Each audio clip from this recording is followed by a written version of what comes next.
미국 대통령은 세계 대통령이라고 할 정도로 모두의 관심을 받는 인물입니다. 특히 미국 대통령이 누가 당선되느냐에 따라서 나라의 정세가 흔들리고 경제적인 영향도 주기 때문에 미국 대선은 온 세계가 집중을 하죠. 특히 지난 대선 때 트럼프를 누르고 당선된 바이든 대통령에 대한 충격적인 사실이 우리를 놀라게 하고 있습니다. 먼저 선거 기간 동안에도 끊임없이 논란이 되었던 것이 바로 바이든 치매설입니다. 선거 기간에도 치매 의혹이 있었는데 당선된 이후에도 이상 징후를 보이고 있어서 전 세계 사람들이 의아하게 생각하고 심각하게 받아들이기도 합니다. 취임 후 첫 공식 기자회견에서 답변을 하던 도중 문장을 끝내지 못하고 중얼거리는 모습이 포착되었습니다. 영국 언론지는 바이든 대통령이 스스로 무슨 말을 하고 있는지 잊어버리고 카메라 앞에서 중얼거렸다고 보도했습니다. 치매뿐 아니라 바이든의 건강 문제는 지속적으로 제기되어 왔습니다. 바이든은 1942년 11월 20일생으로 올해 나이 80세입니다. 바이든은 심하게 비틀거리고 대답도 잘 못하다고 했는데 바이든 대통령이 조지아주로 떠나기 위해 전용기에 탑승하다가 계단에서 3차례 비틀거리며 넘어져서 건강에 대한 우려의 목소리도 높아졌습니다. 바이든은 비극적인 가족사가 있습니다.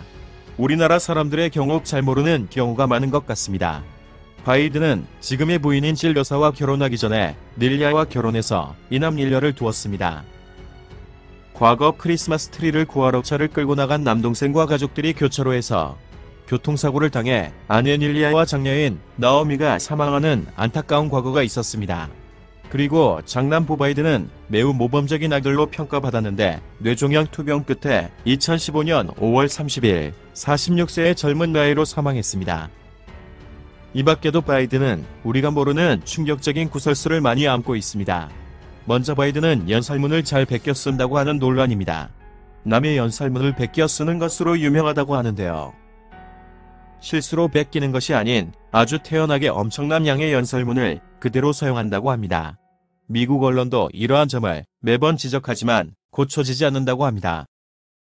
바이든은 실언하는 것으로 유명하기도 하고 과거 20대까지는 말을 더듬었다고 합니다.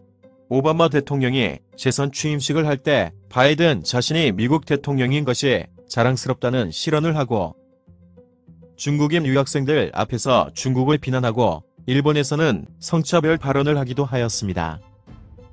바이든의 부양책에 대한 관심이 많습니다. 최근 바이든은 새로운 부양책 내용을 내놓았는데요.